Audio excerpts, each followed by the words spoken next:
Yo les amis, bienvenue sur la chaîne Psygraphe. Aujourd'hui, première vidéo. Nous allons aborder un problème qu'on le retrouve souvent dans les facs et dans nos écoles.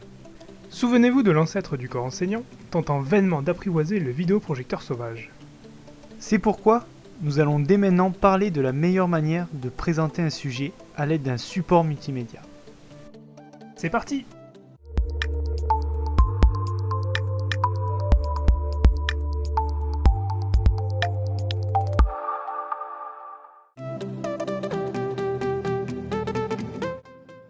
Aujourd'hui, la majorité des PowerPoint sont mal organisés, C'est nul! provoquant une somnolence diffuse parmi les spectateurs, allant parfois jusqu'à des ronflements gras et sonores pour les plus à l'aise.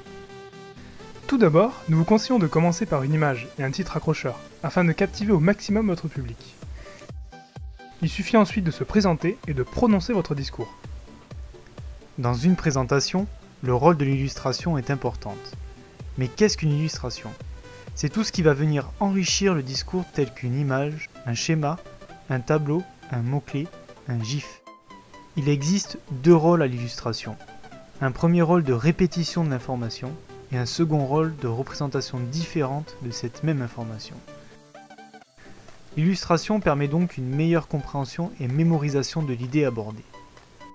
Cependant, les illustrations sont influencées par trois facteurs. Premièrement, par le niveau de connaissance du domaine présenté. Si le public possède des notions du sujet présenté, alors les illustrations auront un impact plus fort sur la mémorisation.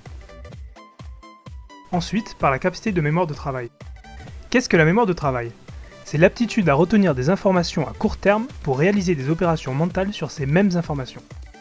Par exemple, signaler un numéro de téléphone, effectuer un calcul mental ou comprendre un schéma.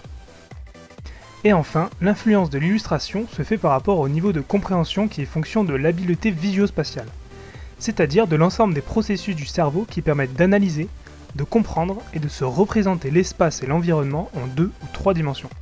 Si vous devez choisir une illustration, prenez-en une qui donne du punch, de la vie à la présentation. Maintenant, parlons de la présentation. Lors de votre oral, nous vous conseillons d'avoir deux supports. D'abord un écran, que l'on affichera pour les spectateurs avec le PowerPoint, et un autre écran ou une feuille comportant vos notes. Cela permettra d'une part d'alléger le PowerPoint et d'autre part d'éviter de se retourner pour lire bêtement ce qui est écrit derrière vous, car nous vous déconseillons strictement de tourner le dos au public. Si vous voulez garder l'attention de votre public, restez face à lui. Un troisième support peut être utilisé en option. Il s'agit d'un polycopier, qui rassemble les idées clés de la présentation à distribuer aux auditeurs afin de leur laisser une trace écrite de l'exposé. Mais attention, car cette dernière possibilité peut devenir un véritable élément de déconcentration s'il n'est pas utilisé de la bonne manière. Cette fiche ne doit pas être distribuée avant ou pendant la conférence, mais bien à la fin de celle-ci, car les spectateurs risqueraient de ne plus se concentrer sur l'écran et sur ce que vous allez dire. De plus, il s'agit de bien connaître son public. Pour faire simple, il existe deux types de spectateurs, les experts et les novices. L'expert est celui qui possède au préalable des connaissances sur votre sujet. Au contraire, le novice ne possède aucun bagage sur votre présentation. C'est ce que l'on appelle en psychologie le principe des différences individuelles. Ainsi, il est nécessaire d'adapter votre PowerPoint en fonction du niveau de connaissance du public. Il est donc important de se renseigner sur son public avant la présentation. Cela vous aidera dans la construction de votre présentation et sur la manière d'aborder les choses. Nous allons maintenant intégrer plusieurs notions de psychologie. Tout d'abord, celle de la charge cognitive. C'est l'effort mental déployé par une personne pour apprendre. Lorsque cet effort est trop fort, nous le nommons surcharge cognitive. Lorsqu'il est trop faible, on parle de sous-charge cognitive. Dans les deux cas, les performances d'apprentissage diminuent. Il existe deux types de charge cognitive. La charge intrinsèque, qui est liée au nombre d'éléments traités en même temps dans la mémoire de travail, et au degré d'interactivité de ces éléments entre eux. Cette charge baisse avec les connaissances ultérieures. On a donc une diminution du coût de l'attention. La charge extrinsèque est quant à elle liée au format de présentation. Si le format de présentation est inadapté, le spectateur devra faire des traitements complémentaires afin de saisir l'information. Il y aura donc une augmentation de la charge cognitive. Si les formats de présentation sont adéquats, alors la charge cognitive en sera diminuée.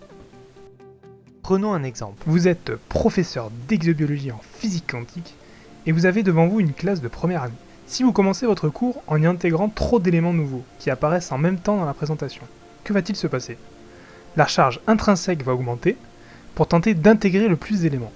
Cela va provoquer une surcharge cognitive et donc une diminution des performances d'apprentissage. Votre public va se déconcentrer et décrocher. A contrario, pour des masters en physique quantique, la charge intrinsèque va diminuer car ils n'ont pas besoin de comprendre ces informations sachant qu'ils les connaissent déjà. Ils auront donc moins d'efforts à faire pour suivre le cours. Idem pour la charge extrinsèque. Si la présentation manque de guidage et de clarté, la charge cognitive des premières années augmentera. Pour des masters en physique quantique, si la présentation est trop simple, trop facile à comprendre, alors la charge cognitive va baisser jusqu'à atteindre la sous-charge cognitive. L'attention va en être atteinte, et les masters en physique quantique peuvent louper des informations importantes à cause d'un manque de concentration. L'idéal, c'est donc un juste milieu entre la surcharge et la surcharge cognitive. On ne le dira sans doute jamais assez, mais il est primordial de vous adapter à votre auditoire. Maintenant, quelques règles à respecter pour transmettre au mieux vos idées par le biais de l'écran. Première règle. Un slide égale toujours une idée. Mais qu'est-ce qu'un slide ? Un slide, c'est le nom anglais pour définir une diapositive sur des logiciels de présentation. En moyenne, votre écran doit rester fixe entre 5 secondes et 30 secondes pour ne pas noyer l'auditoire de stimulation visuelle. Attention, trop d'animation tue l'animation.